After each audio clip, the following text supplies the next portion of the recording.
Hello, I'm the Doctor.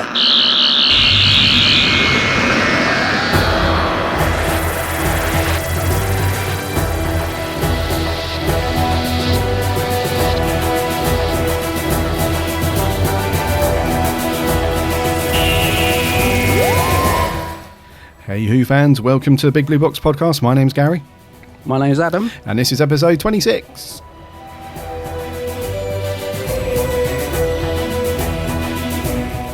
We do hope you've had a great week. How have you been, buddy? Yeah, I've been really good, mate. Yeah? Really good, yeah. I was quite tempted to come up with a silly name in that intro, considering what we're reviewing this week. When you said, my name's Gary, I was going to say, my name's Bin Liner, or my name's Fire Escape. My Fire Escape. So you're going down the red Kangs. Yep. Yeah, well, I would be a yellow Kang, but they're all gone. So yeah, wiped out, mate. Wiped out. But yeah, been a good week. How about yourself? Yeah, not too bad. It's been an emotional week. Oh, emotional week. Yeah, because along with watching Paradise Towers, which I is also, always emotional. Because of Pecs. Bloody Pecs. Yeah, so along with watching Paradise Towers, I also put on an adventure in space and time. Oh, right. Which was a mistake, because I ended up just blubbering at the end like a stupid child. Yeah. And then there was a certain doctor who acted that won a big award. And his speech really got to me as well. And some of the clips they were going through as well, which we'll come on to. But yes, it's been a little bit emotional, but it's been a good week. So you're all cried out? I'm cried out. Yeah, I must admit, actually, I mean, I'm a big softie. I saw Lala Ward at the weekend because I went to this Big Finish Day 6, which was fantastic. And I reminded her that the last time I met her, she made me cry.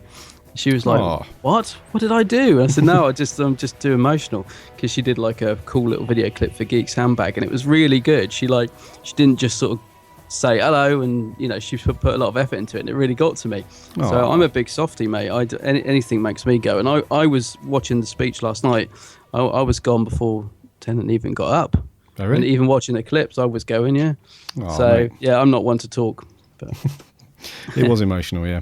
It was. Yeah. Well, it's not really been up to anything else, really. Read some more of my my Doctor Who book that I picked up a little while ago. Oh, yeah? Yeah. Only Human, which is quite cool. I like in the banter between Captain Jack and the Doctor in that one. And, yeah, it's all right. Is this the one? Did this go on to be the TV episode with Tennant? Yes. Human Nature. So I guess it's quite different, the book. I mean, if Captain Jack's in it, then obviously it's different. Yeah, there are the storyline and the plot is basically there, but they've changed quite a bit for the episode. But the book's not bad. You can tell it's written from a very. It's like a screen. It's written for screen. You can tell that as opposed to a classic kind of novel based story. But no, it's very cool. Yeah, because I love that episode. It's I think it's a really good two-parter, that one. Only slightly let down by the end. I don't like the bit where the Doctor's falling over the controls and makes the spaceship blow up. Seemed a bit of a sort of wrap-up ending, but it's a really good story, that, about the Doctor being, having to turn human to hide from an alien race. It's a nice idea. So I haven't got the book. I wouldn't mind reading it.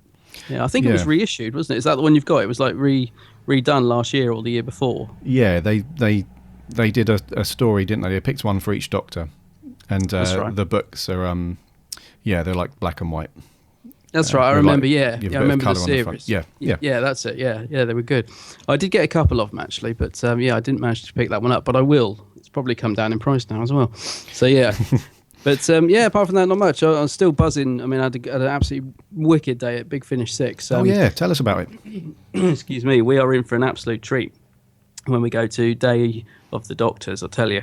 I'm even more, if it's possible, I'm even more excited than I was before. Because it's the first time I've been to one of these events. So when we got to the hotel, you're a bit hyped up because you don't know the layout of the hotel. You don't know the sort of system. And I sat down in the little bar and was like, right, let's look at the program and suss our day out. And it's really, well, it's not complicated, but it looks it when you first, you know what I mean? When you're sort of all flustered and hyped up and you look at it, and it does look incredibly complicated. And but it's going to be good. I mean, it was a great day. I got to meet a lot of the companions. Got to meet Janet Fielding, who plays Tegan, she is just as feisty as her character. She's a real character herself. I mean, gosh, she doesn't take any nonsense at all. She told me she doesn't like my beard. It's like, I don't get beards. I was like, oh, right. But it was a good day. Who else was there? Matthew Waterhouse was there. He's really nice. Adric gets a lot of stick, and he does. Matthew wrote that book. I don't know if you've read it, Blue Box Boy, which I really like. But he's incredibly honest in it, and I think he kind of, I think he sort of upset a few people, because he does sort of tell it how it was. I think, but I've always really liked Matthew, and they did a good panel with him, and they do seem to slip back into. Not picking on him, but I don't know. It's almost as if nothing has ever changed. You've got sort of who played in this? I've forgotten her name. Sarah Sutton, Sarah Sutton, Janet Fielding, Matthew Waterhouse, all on stage. Like the original TARDIS team from the Fifth Doctor era, and it's just like I don't know. They're just the same. They're still sort of putting Matthew down, but he does give as good as he gets. Don't get me wrong. So yeah, it was a really enjoyable day. Got lots of signatures. There was loads of people there. It was massively crowded, and yeah, we are going to be in for a good time.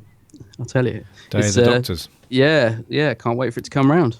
That's going to be awesome, isn't it? March. It's going to be brilliant. Yeah, I'll tell you, the best bit is when you get home and because I just loved it. I got back because the whole day went so quick, and as I say, you're a bit flustered and you're trying to get all your autographs and you're trying to get a few of the panel talks in. You're trying to do it all. And it's all going on at the same time. So you sort of, you've got to sort of choose what you're going to get and what you're going to miss out on and stuff. And the best bit for me is when you get home, sit down, cup of tea, and you just look at all the stuff. Like I just sat down, looked at all the cool autographs I'd got. Okay. I looked at all the photos that I'd got. That's the best part for me. You can just relax and think, did it. Yeah. So I'm really looking forward to it, mate. Can't wait. That's going to be cool. And they've actually added a message to the webpage for the convention to say that there's limited tickets remaining, so you need to book now to avoid missing out. Yeah, I'm definitely gonna book the Doctor tickets actually, because you can get the tickets on the day, but I think the Day of the Doctors is going to be busier, and I don't want to risk not meeting the Doctors. I mean, I managed to get a photo with McCoy at this one, which was really good. Got a great picture with McCoy. So yeah, I'm thinking I'll probably get some of the Doctor's photos or autograph tickets in advance just to be sure, don't miss out. Yeah, cool. And we'd love to see you guys there as well. Yeah, I'm really looking forward to meeting all the fans. Yeah, if you haven't booked a ticket yet, just nip over to 10thplanetevents.co.uk and you'll see a little poster on there. Day of the Doctors, 14th of March. It's in Windsor. It's in Slough. Pretty much. Yeah, actually, the hotel actually doesn't look that different from Paradise Towers. I was going to joke with you about that because it's kind of right on the side of the roundabout. You come off this giant roundabout, there it is, and it's all glass panels and stuff. And I am actually going to refer to it as Paradise Towers from now on. Cool. So looking forward to getting to chat to some of the, all you guys that are going as well. I've been sort of seeing a few people talking about it that are looking forward to, catching up with us and having a good chat. Yeah, cool. So yeah, it's going to be good. Get yourself over there. It's going to be good. Right. So that's been our week. Should we do the news? Yeah, let's land it.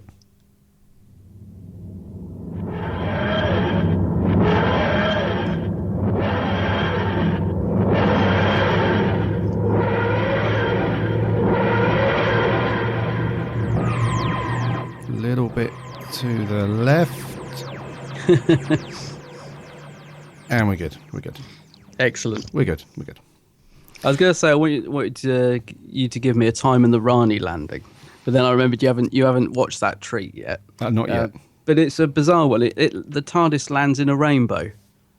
Okay. And I think it's the only time it's ever done that, and I believe they say on the commentary that the people who did the effects that week or whatever just didn't know how the TARDIS landed, so they did it like that. So yeah, if ever I say to you, give me a time in the Raleigh landing, that's what I mean. It sort of lands, a rainbow comes down, and the TARDIS just suddenly appears. Okay. Yeah, something for you to look out for when we finally do get round to reviewing it. Hold on a second. The people who are doing the visual effects didn't know how the TARDIS landed. Yeah, I think that's what they say on the commentary. It's been a while since I've listened to it, because I remember thinking, what's going on there? Like, why does it land in a rainbow? Yeah, fair dues. But I'll have to go back and watch it and see. Right, first bit of news, buddy. Mm-hmm. This is quite a cool one.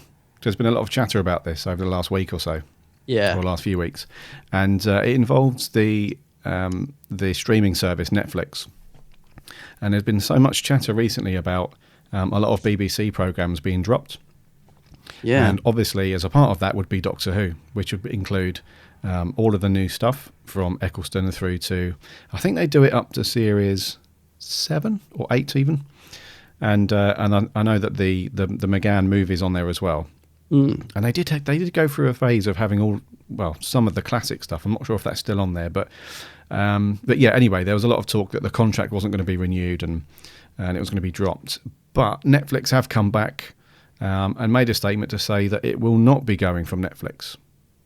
Oh, excellent! That's good, isn't it? I remember you when you posted it. I know you were really sort of peeved off about it. So yeah, but it's good that they've obviously. I guess there's a lot of rights to sort of clear and stuff with it because of all the different writers and that. So maybe it's just a case of they had to get all that sorted first. But yeah, it's good news. Yeah, it is cool because there's quite a few evenings where I watched some vids on my iPad before I go to sleep. And if there's nothing on, quite frequently I'll jump onto Netflix and just put an episode of Doctor Who on. So that would have sucked if I couldn't do that. So yeah, definitely, yeah. So that's very cool, and also it's a way for it's also quite cool to binge watch Doctor Who on Netflix sometimes because you can put on like the first episode at the start of a series, and this is incredibly lazy, I know, but there's no getting up to change discs and stuff, and it auto plays to the next episode. You can just stick it on and just get a pot of tea and away you go. Yeah, so I know what you mean. Yeah. And also it's good for anyone that's sort of because they're done like you said, the whole lot is on there. If someone is sort of flicking through and there's that Doctor Who everyone keeps talking about, what is this then? It's there. Do you know what I mean? It's good to just have it out there so that people can access it, and then like new people find it, and curious people might just click on an episode and get into it. So yeah, it's a good thing. Yeah, and there was big uproar as well. We Who fans, we don't take stuff lying down. There was there was at least 2 petitions that I saw, which had several thousand people complaining and stuff. So yeah, we brought the fight. We brought the fight to them. Good stuff. We don't take it lying down. So no way. So that's good news. No more rumours about Netflix and Doctor Who disappearing. It's going to be. I'm not sure how long it's going to be here for. I'm assuming for at least another year. These contracts last. So. Oh, I would have thought so. Yeah. So that's all good. At least. Yeah. Yeah. Very good. What's next, dude?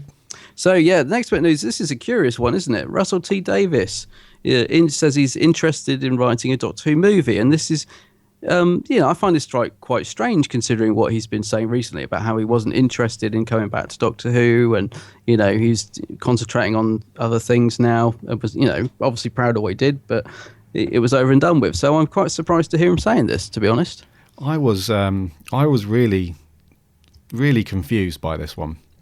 Because I would have thought, because remember when we spoke, was it last episode or the episode before we spoke about this, where we found out that every year the Moff asks him to come back and write an episode, and he always declines. Exactly. And then I think it was the Radio Times, wasn't it? They had an interview with him, and he finally said, it's not that I just want to move on. I'm done with Doctor Who. It needs to move on and all that. He actually put a bit of a downer on the whole thing for me, really, because he said there should be no anniversary for the 10th anniversary. You shouldn't celebrate that because we've just had the 50th, so it doesn't make sense to now do the 10th, which I didn't agree with. Yeah, and then he was saying that he didn't want to come back and write another episode, which was even more confusing to me because, as we said, there would be a lot less pressure on him.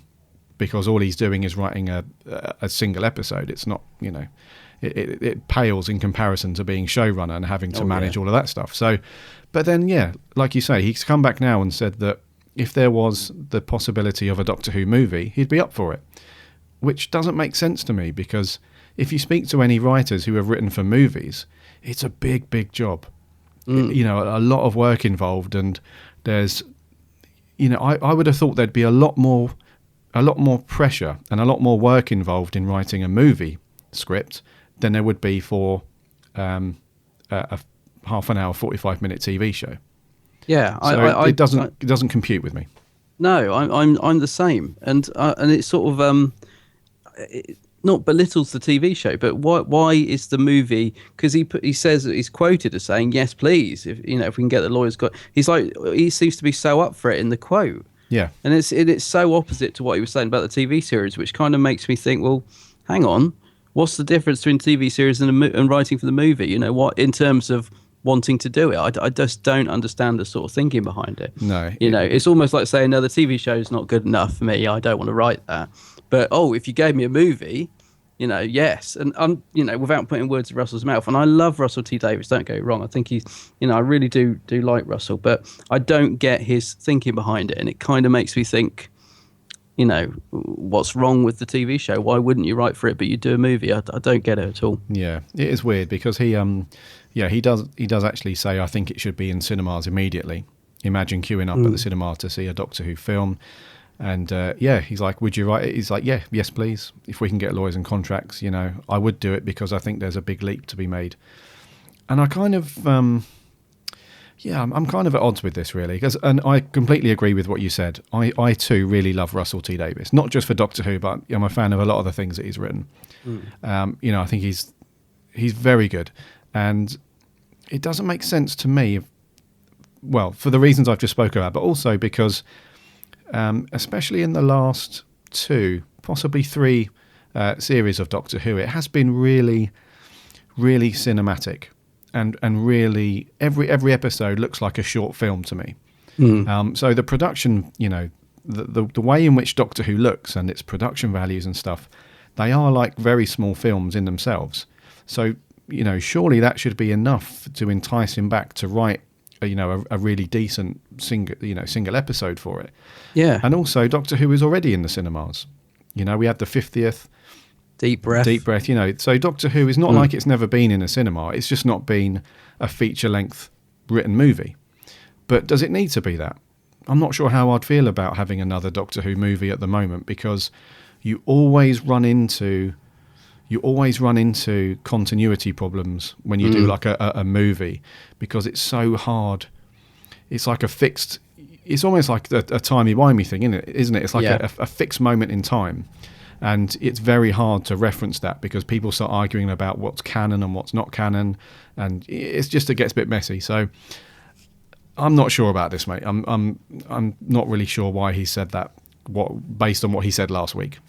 And also, to me, the timing doesn't feel right for a Doctor Who movie at the minute. To me, like you said, because we've already had episodes in the cinema, and because the show's still on air, and we've got Capaldi, and like you said, if you do a movie, how's that going to fit in with it? It doesn't quite feel the right time for a Doctor Who movie either, to me. Yeah. And also, out of Russell T Davies and Stephen Moffat, who do you think would write the better full movie for a cinema? Well, my heart says Russell T Davies, but I'm not sure. If Stephen Moffat wasn't showrunner at the time, then possibly the Moff, because like we all know, a lot of the episodes that he wrote for Doctor Who previous to him being showrunner have been some of the best. Yeah. So I'm not sure. At the moment, it's Russell T Davies because he's wrote some of the best episodes in the newer Doctor Who for me. Some of my favourite episodes have been written by him, but I don't know. If I'm being totally honest, I wouldn't want either of them to write it. If I'm being totally honest, I'd want somebody completely different to do it. Yeah, I think I'm the same, and it sort of maybe have their input, or at least the current showrunner's input, to sort of try and keep it, like you said, those continuity going, and so it does sort of appeal to a new audience, but also fits in with the TV show if they were to do it. So maybe have the Moff as what do they call it, as guidance on it or whatever. Yeah, just a producer, really. Producer. Yeah, exactly. Yeah, that would work. Yeah, creative director. Well, I don't know. Creative Moff. Yeah, the creative Moff. So anyway, Russell T Davies is not down for writing any more Who for TV, but if there was a movie, he'd be up for it. So take that how you will. Yeah. Yeah. Anyway, on some better news. This was a happy. Well, this was we had the National Television Awards, didn't we? Yes, I didn't realise that. I missed the beginning, actually. I didn't realise he was on last night. So I missed about the first 20 minutes, but thankfully I didn't miss anything because I switched on and I was getting really bored. And I was so close to turning off just before this fantastic moment that we're about to talk about. We're about to switch off. Yeah. And I'm so glad I didn't because... Mr. Tennant. Yeah. Hello, Mr. Tennant, winning your special contribution award. Where did that come from? I don't know. I was almost as surprised as him, and it was a brilliant moment, wasn't it? I mean, his face was just, you could tell he had no idea. You know, it was a really, really great move. Yeah. And I was so pleased for him, and the clips they showed, you know, on the screen, were just really great. I thought, you know, Billy was there, Russell was there, obviously, his dad. The Proclaimers sort of introduced it, didn't they? Because, you know, that was a sort of nice little hint of what was coming up. So it was a really great moment. I was chuffed for him. And he's so the man, isn't he? I mean, when he got up there and he straight away made a joke, you know, and he's so on the ball and he just comes across as such a brilliant person. Truly deserved, I thought. Yeah, absolutely. He was, that's what I said earlier. I was choking up a little bit, you know, because it is absolutely true what they were saying. It was with these award ceremonies, it does get a little bit like, because Catherine Tate made a joke about it. She was like, is this the bit where I'm supposed to say how great he is? And it can be a bit like that sometimes, where you have clips of people saying that, you know, how great they think somebody is, and then somebody else says in different words how great somebody is. And you know, but the thing that I found is that the things that they were saying about David Tennant was bang on. You know, everything that he's done, and it's not just like his performances on screen, which are fantastic, but when you actually see him during interviews or he's signing autographs for people, he's never grumpy and feels like, you know, he's doing things because he has to do them. Not once have you ever heard people say things like, I queued up for an autograph and David Tennant just, you know, grumpily breezed past us and didn't want to know. Yeah, he's never like that. I remember seeing a couple of YouTube videos last year where he was playing King. Was it King Richard in a Shakespeare play? Yeah, I think last so. Yeah. year, and there were people who were queuing up outside the stage door at the end of the show, and the majority of them were Doctor Who fans.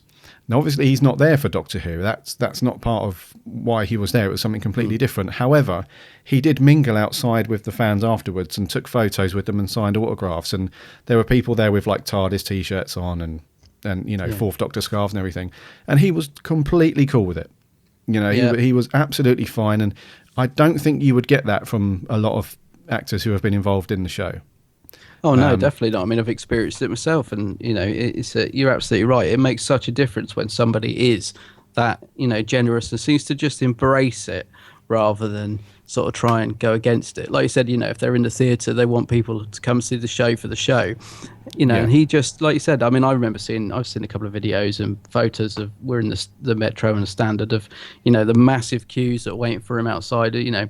And he just goes with it. Or he seems to anyway, seems to go with it and, like I say, embrace it. And that's, you know, that's a great thing to do. He is an incredible actor. You know, sometimes these awards you sort of think, yeah, you know, it's great. But I truly think it's deserved. He is, when they showed the clips of all the different things he's done, some of which I'd forgotten. I was thinking, oh yeah, I forgot, you know, he did that, Casanova, that was great. He is a really fine actor. So I think it's a well-deserved award. Indeed, yeah. So that's the Special Recognition Award for Mr. Tennant. And one thing that, just a couple of things I want to finish up on his story. The first one was, I totally agree with what Catherine Tate said, that when somebody, because they had a very small segment about Doctor Who, obviously, and she said that when David was playing the part, it very much felt like he was kind of custodian of that whole thing. You know, he was very much an ambassador for the show. And that is completely true, isn't it? You know, while he was working on the show, he was completely into it 100% and gave his life to it. And then when he passed it over, he did that to Matt Smith in such a way that you still feel even now that he's, you know, part of the show almost. It's kind of weird to say that, but it still feels like he's very much in the zone of because everything that he does, there's always a reference to Doctor Who, isn't there? Yeah, definitely. No. Yeah, there was a video that was online a couple of weeks ago. He was co-hosting a radio show, and there was like a joking bit where they were playing the opening music to Broadchurch, which is brilliant, by the way. And he was made up his own lyrics to it. Oh yeah, did you see that? Yeah, brilliant. And so good. Yeah, even in that, he spoke about Doctor Who. Yeah, you know. So, and he doesn't. That's what I was saying. He really doesn't mind, and I love that about David. That's probably the one thing that I love about him more than anything else, is that even now that he's left the show behind, he still very much carries the torch almost for it. You know, doesn't mind. I think he's really proud to be a part of it, isn't he? You know, yeah. Well, he was a fan of the show, wasn't he, before? So it's just, I think he just loves it, which is great. Yeah, and just lastly, I really enjoyed the reaction videos from the Who Addicts guys. Did you see those? I haven't watched it yet. No, I saw it. I go up this morning. Yeah, I haven't seen it yet. Oh, those guys! They were. I was cracking up so much because they were. They're on the couch and they got the TV on, and you can see the tension building up because they're getting onto the bit where they're announcing the best drama, which Doctor Who was nominated for. And they had their fingers crossed and they were rocking and stuff. And as we now know, if you haven't seen it yet, you'll probably know already that Doctor Who unfortunately didn't win.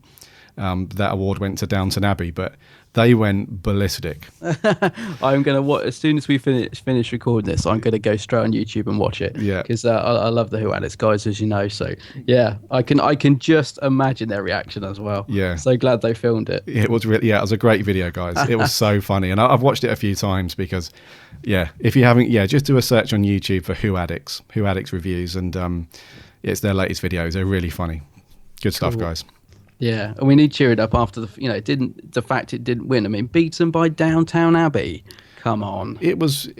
That's ridiculous to me because they haven't. Well, it hasn't really been that popular in the last year and a half. No, exactly. And just out of nowhere, it wins best drama. And if you look at the viewing figures as well, when Doctor Who was going out every week.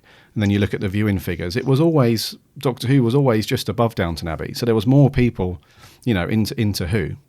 And it's strange, really strange how that's won it. So I reckon that Maggie Smith has been getting all her actor mates to phone up and vote, obviously. Oh, of course, yeah. Yeah. I'm not really a fan of Downton Abbey, I'll be honest.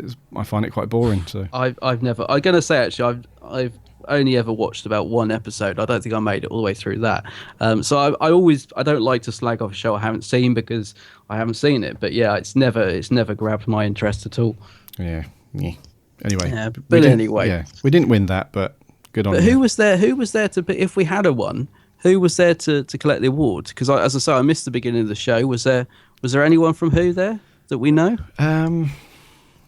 Did they show anyone? I can't remember. There wasn't anyone. Capaldi certainly wasn't there. Jenna Coleman wasn't there. Which slightly annoys me because it kind of makes me think that they're not bothered, and it's kind of we're not going to win, so sort of a disinterest almost. Because it's a bit like that time that we did win the awards and they sent up those sort of people from behind the scenes and they said, if we'd have known we were going to win, we would have got somebody better. And I was thinking, well, come on, guys, root for the program. Don't give up before you've even got there. So I'm a little bit disappointed that there wasn't anyone representing the show, if you like. Yeah, so I think that is going to wrap up with the news, buddy. Indeed. Now, are you? What colour are you, dude? I'm definitely Red Kang. You're Red Kang? Oh yeah. I think I might join you on that one. Red Kang's the best. Yeah, I might join you on that one, dude. No, you're a Blue Kang. Blue Kang? Get out. Ice hot. What's the other one? Build high for happiness. Build high for happiness, indeed. With some weird hand gestures. Yeah. So if you haven't guessed from all these ridiculous quotes, we are reviewing this week the 7th Doctor episode. I nearly said Time the Rani. Paradise Towers. Doctor, am I not ready for him? Oh, Pegs. Move back quickly. No, but Doctor, he'll make you unalive. There's only one way this might work, and for that I need to be on my own. Well, Cragnon, how nice of you to drop in. I'm so glad. I wanted to have a few words with you about the shoddy design of this building. I mean, take this door, for instance. Look at it. There was nothing wrong with it when I built it, unless humanoid creatures have damaged it! Well, speaking as an expert, I'm prepared to tell the universe. You can design a simple doorknob. I look!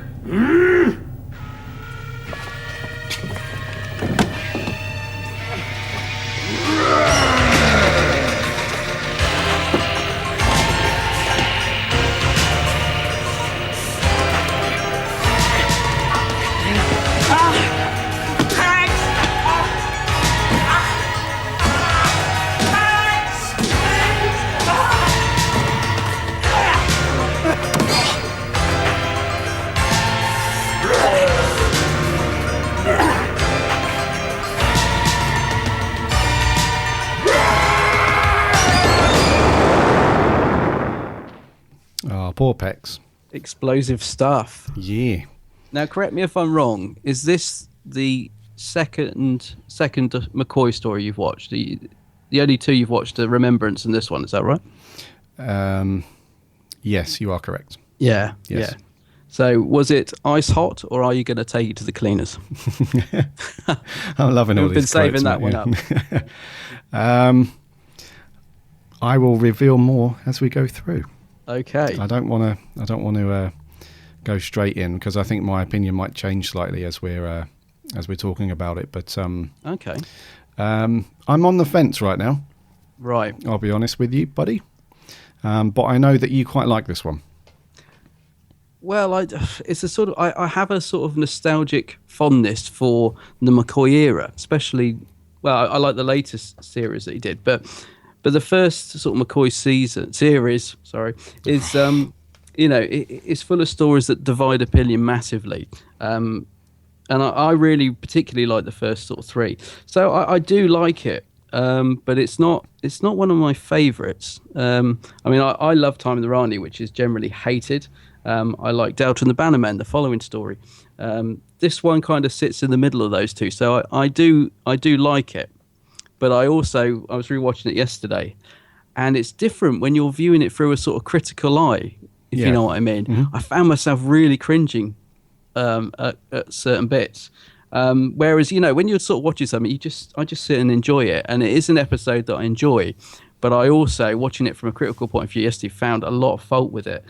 There's a lot of bits in it that just really made me cringe, but I do like it. I really like the concept of it. I love the world that we enter with these characters. That's what I like about it. And this idea of a rundown tower block and it all being so confined in there. I do like the actual idea and the story itself. Right. But I think watching it again yesterday, I think it is very much let down by the sort of execution of it. Some of the performances, it's very pantomime. In the performance, like the Kang's now, it's almost like watching a sort of West End theatre play at times, especially the first episode. But I do like it. I do think there's a very good story at the heart of this. But I think perhaps the execution of it is not great. Yeah, I agree with you, mate. I was because I did start to watch this when I first got the DVD months ago now. I think I got through the first episode and halfway through the second, and I can't remember now why I stopped watching it. It wasn't because I didn't like it at the time. It was I can't remember why, but yeah. So I watched this at the weekend, just gone, and I rewatched most of it yesterday, and I had the same feeling both times that I watched it, and that was exactly what you said. I really like the idea, the plot, and the concept, and this whole story about this rundown sort of isolated tower block where there's some kind of creepy dark stuff going on. I really like that idea, and the thing that kind of lets it down for me is what you said, which is it's very pantomimey, very panto. And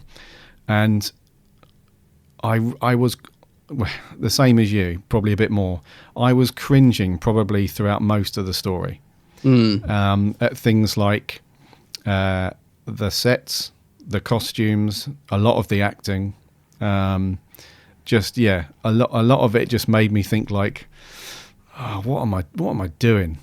Why am I sitting here watching this again? Sort of halfway through the second viewing, I was thinking, why am I sitting here watching this again? It's it's weird because it's kind of like an internal struggle with me, because I really like the story, and I really like certain elements of it, but then a lot of production values just killed it, and and you're going to hate me for saying this. I know you are. I can see your reaction already, but I can't get into McCoy. Really? I just can't get into. Maybe because I haven't seen enough of his stuff yet. But yeah, I just can't get into it, mate. And I love you, and you're going to hate me for saying that, but I just can't get into it. No, it's fair enough. I mean, I think it's funny because watching it again yesterday, I can't work out if the actors are taking it seriously or not, because they seem to be having fun. And there's some nice performances in there, but but some of them are just so over the top. I mean, I like the guy who plays like the deputy chief caretaker, Clive Merrison, I think his name is. Yes. Yeah. Like the second in command. Yeah. I quite like his performance, but watching it again yesterday, I can't work out if he's sort of taking it seriously or not. Do you know what I mean? There's like certain scenes where he's got some nice dialogue, and there is a lot of humour in this episode as well. Some of it which just falls as flat as a pancake. I'm thinking particularly the bit in the lift where Mel and Pex get stuck, and she goes, "Oh, well, as long as we don't get stuck between floors," and he gets stuck between. Well, as long as the lights don't go out, and then the lights go. Oh, I was really groaning. I was thinking, I was sort of imagine watching it with you, thinking, oh God, you'll be really groaning at this, because it's one of those episodes. I think. When you like something and then you sit and watch it with someone, and you see it through totally different eyes. Mm-hmm. Yeah, I think the McCoy era for me is like that. I can quite happily sit here and watch it, and it just sort of overlook anything that's not great. But if I'm watching it with someone, you sort of notice all the bad things, and I was noticing a lot of bad things yesterday. But I don't know. Do you think the cast are taking it seriously? Because I honestly don't know. It seems like some of them were just sort of I was going to camping say it up a bit. I don't know, just going way over the top. There's a scene that caretaker just talked about, the deputy chief. There's a bit where he sort of goes, "It'd be in the rule book, wouldn't it?" Like that or something like that. And it's so over the top, and I quite like it, but I'm thinking he's just taking the mickey, really. He's not really, this is sort of, is going down the sort of path where it's gone beyond realism. You're not sort of, you're not believing in the story when people are sort of acting like that. And I don't know. It's a bit of a mixture of sort of comedy, and then there's some very dark elements to it, isn't there? I mean, very much, yeah. It's like the two old grannies, Tilda and Tabby. I love the characters because they're really silly, and they sort of remind me of something you might get in a Douglas Adams script or something. It's a really nice little scene, and then suddenly they're getting this horrible old silver knife out, and when they capture Mel and fork sticks and stuff, and it suddenly turns very dark, when they've got that netting over her face and stuff. And yeah, it does turn dark. It gets erratic though, doesn't it? Because it sort of goes from really silly to something you just can't take seriously at all, to something that's suddenly quite nasty. And I don't know if they got the balance right. I don't know if it's the direction or performance or what. Yeah, no, I was just sticking with the supporting cast for a moment. I thought that Richard Briers was okay. I actually really preferred him as the great architect rather than the caretaker. Oh gosh, well that's interesting, because I'm completely the opposite to that. You? Oh, okay. Yeah, I really like Richard Briers as an actor. I always have done, and I like him as the chief caretaker. But as soon as he turns into Croagnon, I just groan. I just think he's way over the top, and the voice and everything just is awful. I'm really surprised that you're the opposite. Yeah, that's weird, because because I thought when he it was like he was possessed, wasn't he, towards the end, the last 20 minutes, and I just thought that was okay, because there was, well, if you think about it, there's no rule book on how somebody who's possessed should play that part. Do you know what I mean? So it's not, you can't base it on anything factual. So I think he's just having a bit of fun with it. But when he's actually just, the normal, chief caretaker, he's got this really annoying kind of voice that he puts on throughout the entire episode, and that just annoyed the crap out of me when he was talking like that. So because he is kind of playing for laughs, isn't he, Briars? Which, I mean, he is, I suppose, known as a comedy actor, but he's a very good actor. That's the thing, and he is playing it for laughs in this episode, I feel. Yeah, he is a little bit, and I completely agree with you about the rest of the cast. I'm not sure that they were taking this seriously. No. And I've got to destroy one person, which is Howard Cook I know as who Pex. it is. Yeah, Howard Cook. What the bloody hell was he doing in there? Oh, I know. It's really he's bad. It's a terrible. Oh my God! It's like they found somebody in the car park and said, "So we've got this part that we've written in at the last second because we want to just ruin this story a little bit more. Do you fancy just jumping around and acting like a twit for a while?" And this guy's like, "Yeah, £20. I'll do it." I think the scenes featuring him are the worst. I mean, that bit where he pulls a light off the wall and then bends it. I was just thinking, and again, it's not something I've really noticed when I've watched them, because you just don't. And then I'm sort of watching it and making notes yesterday, thinking, this is bad. And then he bursts through the door and he's got that line. I mean, I know he's supposed to be, a wet lettuce. Yeah. But he really does just. It just all the scenes of him in are just you just groan, don't you? They're really, really cringeworthy. Yeah. And what was the deal with the accent? Was he because he started out putting on quite a forced American accent to begin with, and then by the end he'd probably just got bored with that and wasn't. Am I listening to that correctly? He was quite American to begin with, but then that faded throughout the story. Exactly. Yeah. Yeah. So I can't understand his purpose. They could have quite easily done the whole thing without him. Even the ending, they could have just had one of the Kangs jump in and do that. So, I'm not sure his purpose, really. Yeah, I mean, I guess I'm guessing it didn't tug at your heartstrings then when he got blown to pieces at the end. I was cracking up. I was like, that didn't pull on the old heartstrings at all. Not at all. I can imagine. Actually, I find the fight scene at the end as well quite badly directed. The clip you've just played, and McCoy's being bumped into the wall. I know the thing is though. I mean, I know they were very sort of pushed for time and production and everything back when these stories were made, and there are times and when it really shows, and this is one of those episodes where it really shows, particularly that end scene. You just get the feeling that they had one take or something and they had to use it because it just looks so badly done. Like the whole thing of McCoy being pushed around and the caretaker going back and blowing up, and they probably had like one explosion to let off or something, and got to get it right. It just feels like that. I think that's maybe that's one of the things that that puts me off the McCoy era so far. I'm not going to write off the entire era that he's been in because I've got a few DVDs downstairs which I've been assured are pretty good. But I think the thing that does it for me really is that there's always been this certain charm about the classic Doctor Who where it's kind of like a running joke about things like wobbly sets and things not working. But the thing that I find with it is that if you go back to like the Pertwee, anything from like Hartnell through to Davison and that kind of era, when you do see things like dodgy looking costumes or wobbly sets or doors that don't quite close properly and things like that, it has a certain charm about it, and which I can't really explain. It just has something about it which is just cool. But for some reason, this time frame, and when TV was really kind of moving along kind of technological wise and that kind of thing, for some reason it doesn't feel right with the McCoy era. It feels like things should be taken care of at this point in time. The stage in which TV production was at that time. Because what we're talking about here, this is like late 80s, isn't it? This is 86, 87? 87, I think. 87, yeah. So at this point in time, TV had moved along quite a bit since, watching a door open and not quite closing right and all that kind of stuff, and just really badly built props and stuff like this. And Doctor Who, this particular era with McCoy, suffers really badly with it.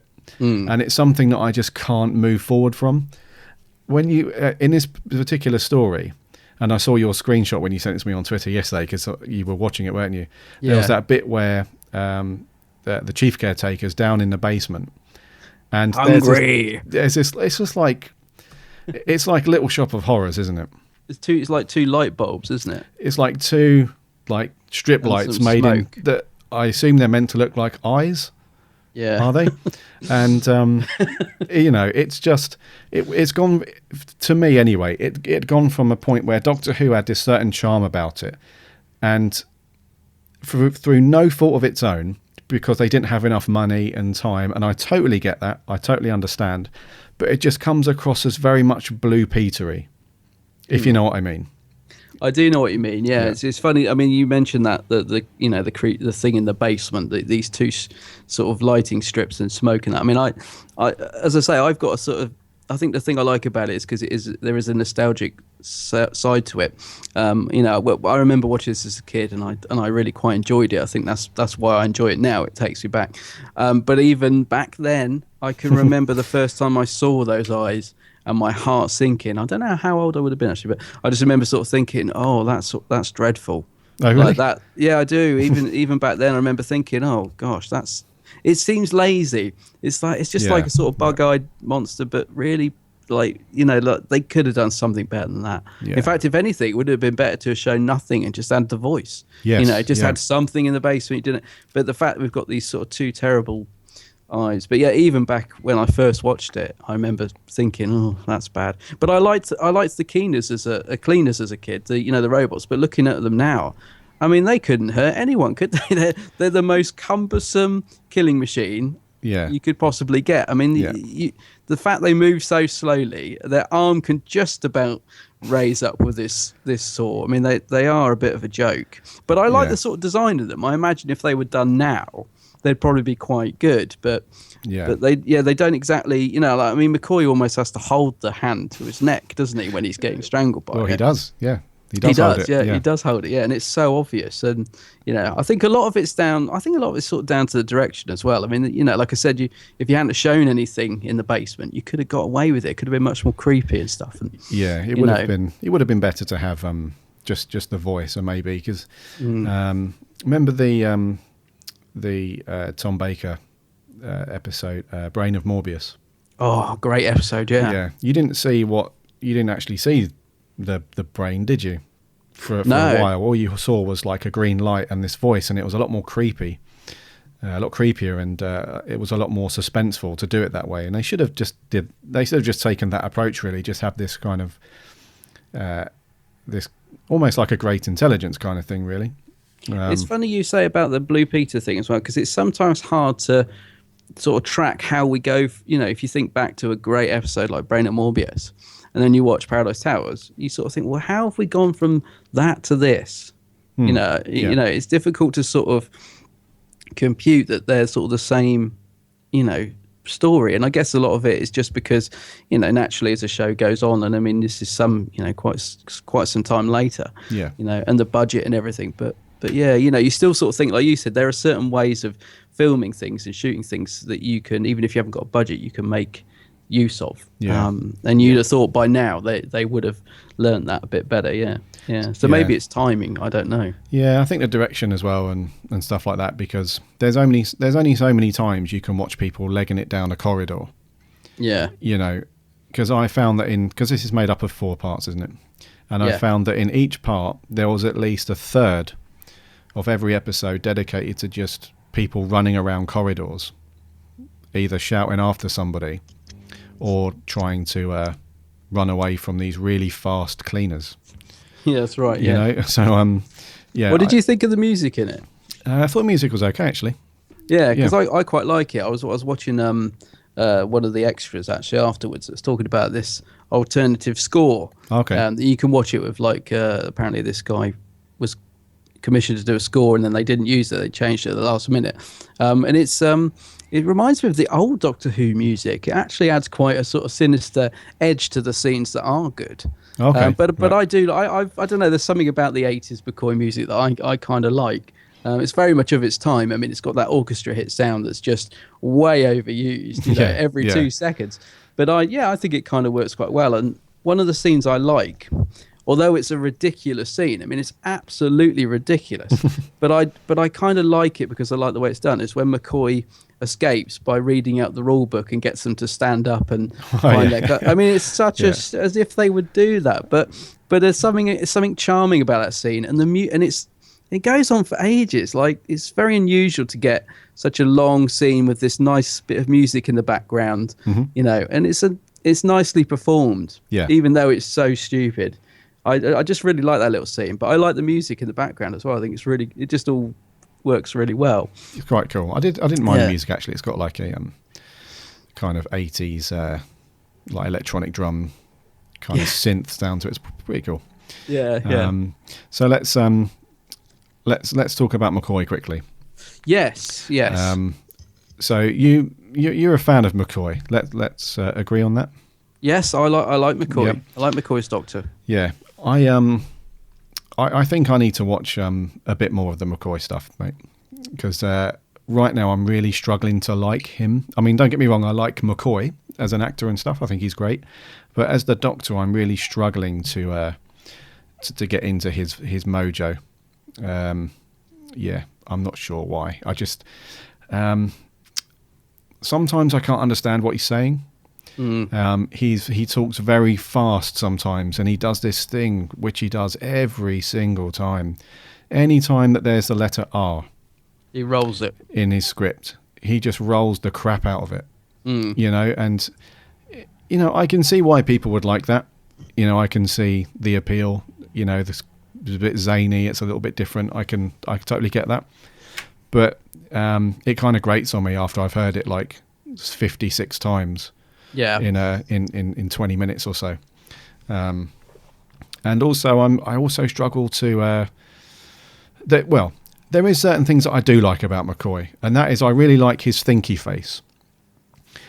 He's got this kind of way of, when there's stuff going on around him, like when they first get there and the Red Kangs are, he's trying to decipher what's going on. He's trying to find out why these girls are in a gang and why it looks nothing like they expected it to do and what's going on. They start telling him about the caretakers and the cleaners, and then they go and reference something else, and one of the other Kangs stops her from saying it. It's almost like something's there that they don't want to tell him. And he's got this really cool kind of thinky face where he immediately latches onto that. He knows something's wrong, but he doesn't push it. He's sort of curious. He's curious, and he knows that something isn't right, but he doesn't push it. He just leaves it to let the story unfold, you know? So I really like that aspect about him. He's very clever as an actor in kind of his facial expression, picking up on stuff, and not revealing too much immediately. So I really, really like that. And I do quite like his kind of zany nature at times. It's quite childlike and it's quite cool. But yeah, overall, I just feel it's a little bit hard to watch for me. He's one of these people where I find him great in small doses. You know, he doesn't feel like the Doctor to you, basically. He doesn't feel like the Doctor like a lot of other actors do. Put it that way. You know, it's interesting actually, because we were talking earlier about how, you know, whether the actors were taking it seriously. I felt McCoy was taking the episode seriously. I actually thought he was quite good in it.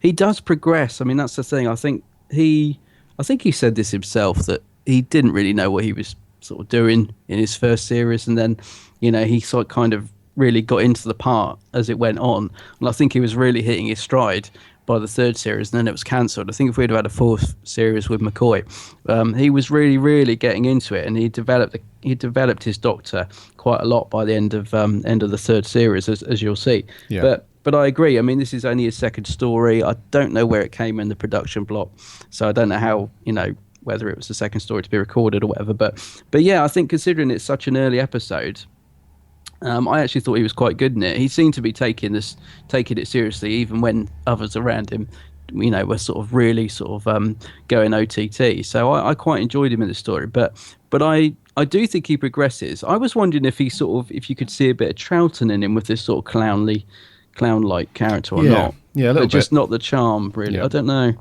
I mean, I wouldn't compare him to Troughton, but I just sort of think he's got qualities to him, and those qualities definitely come out more as the series goes on.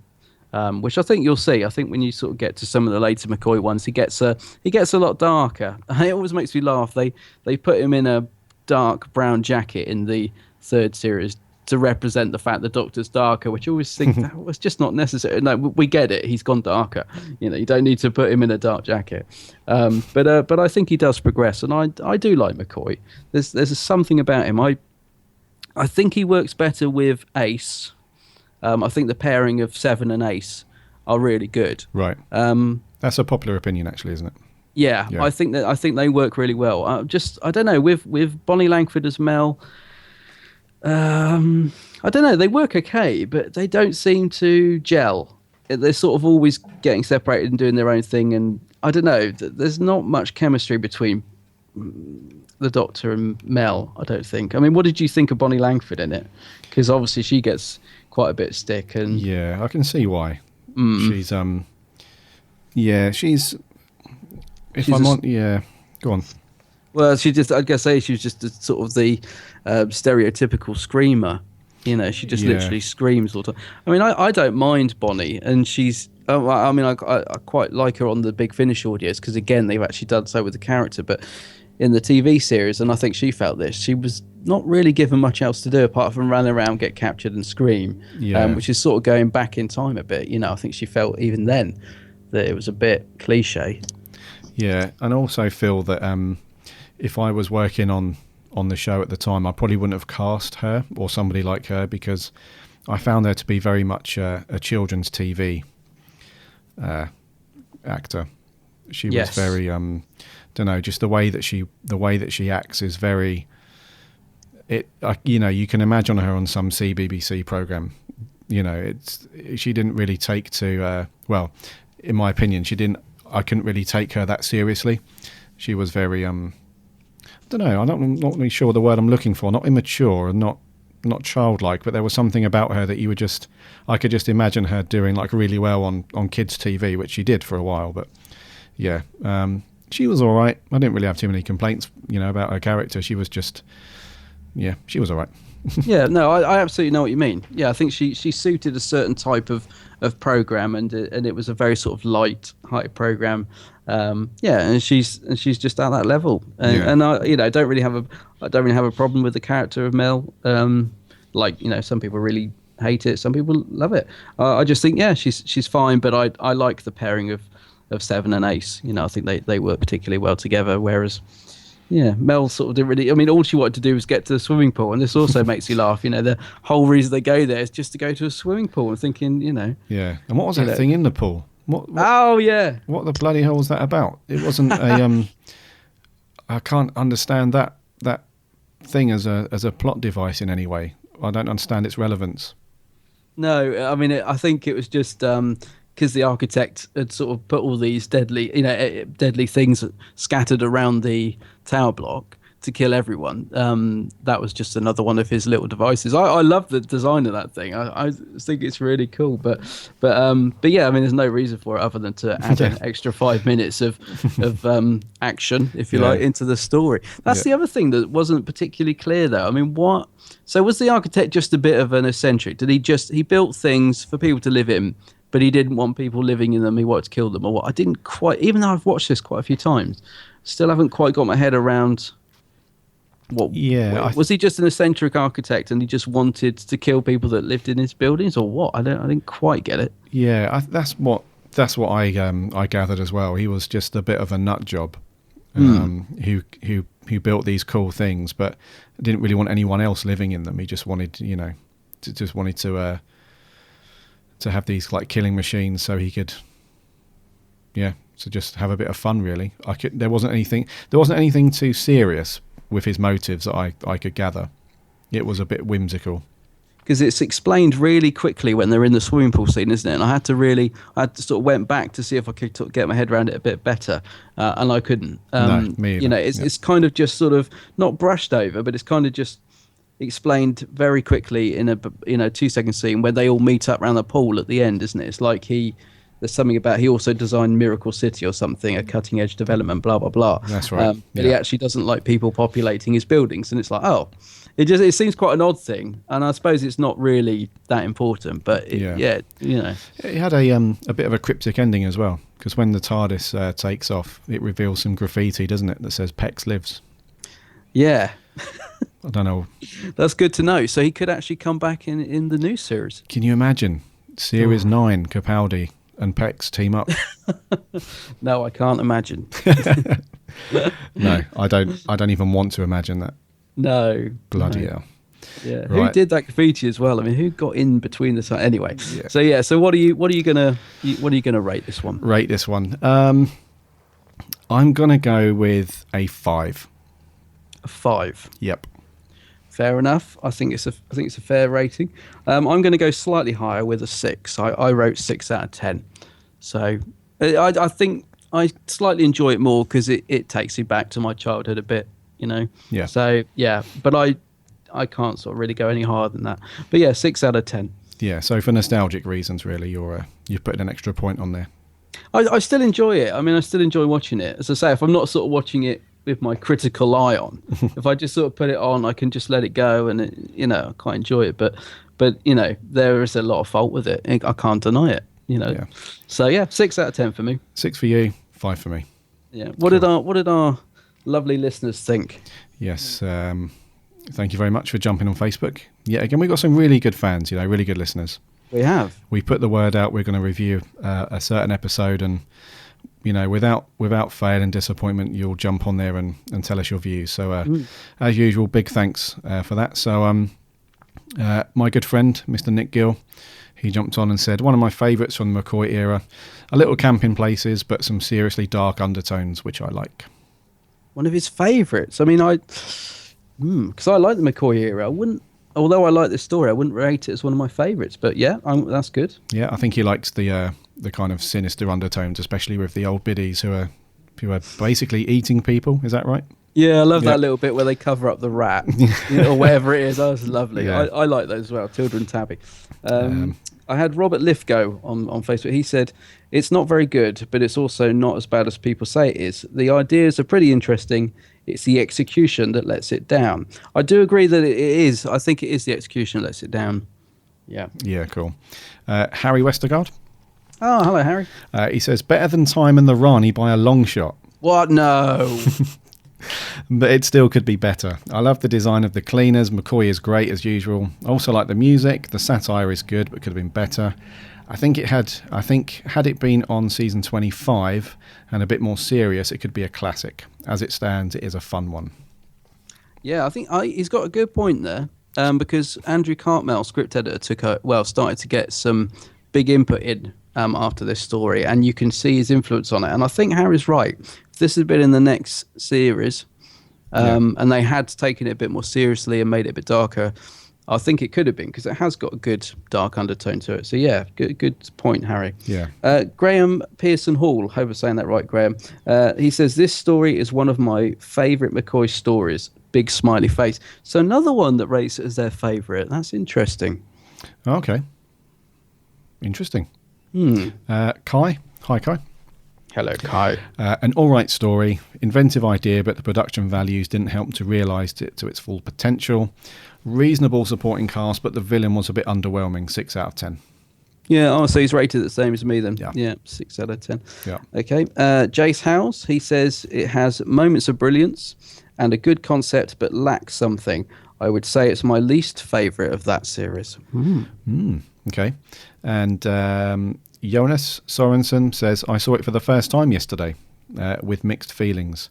I actually liked the idea of the story, but there were parts I really didn't like.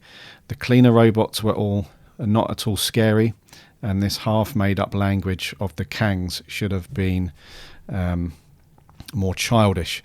And then there's the part when the architect takes over from the chief caretaker. That just annoyed me, that he was just painted silver. Other than that, it was actually a fun idea. I will give it 6.5 out of 10. Yeah, I think that's very good points, actually. Yeah, I forgot about that. After he got possessed, he was just literally painted silver, wasn't he? Yeah, he was, yeah. This is the ultimate way to spot if someone's been possessed. So if you're out today in Sainsbury's or wherever and you see someone who's painted silver, there's a very good chance they're possessed by Caragnon. Yeah, and just hand them some dynamite that you'd obviously have in your bag, push them through a door.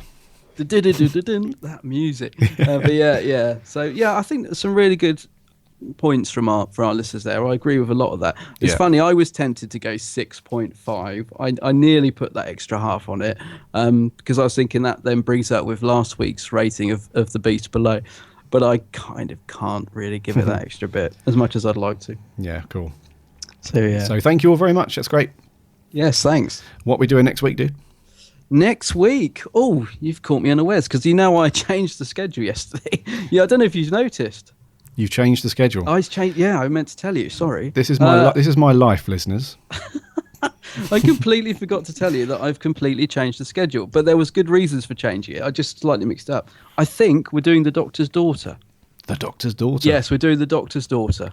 Hey, you okay with that? I'm cool with that one, I guess. Yeah. This could change, people.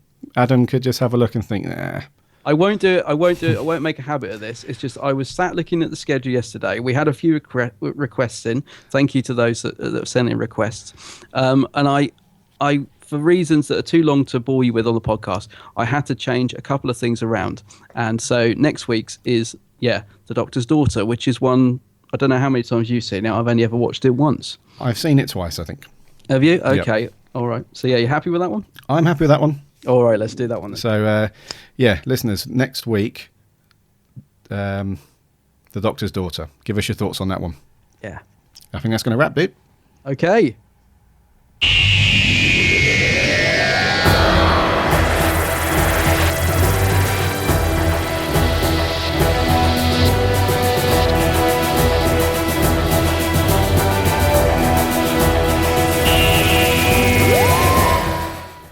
So that has been episode 26. Thank you very much for joining us. I'm not sure if I'm officially a red Kang now or a blue or maybe I feel like one of the yellows that's just been wiped out. Yeah, same here. I was going to say I'm yellow. You're yellow. We're both yellows. We've had enough. I'm Pex. Oh, God. No, actually, I'm Tilda and you're Tabby. Oh, man. I'm actually quite hungry, you know. I had to go and find somebody to eat. A rat. Whatever. Keep away from that waste disposal, though, because that's deadly. Oh, yeah. And how the hell did she fit through it? Anyway, enough of this. Yeah, enough of this. We've already done it.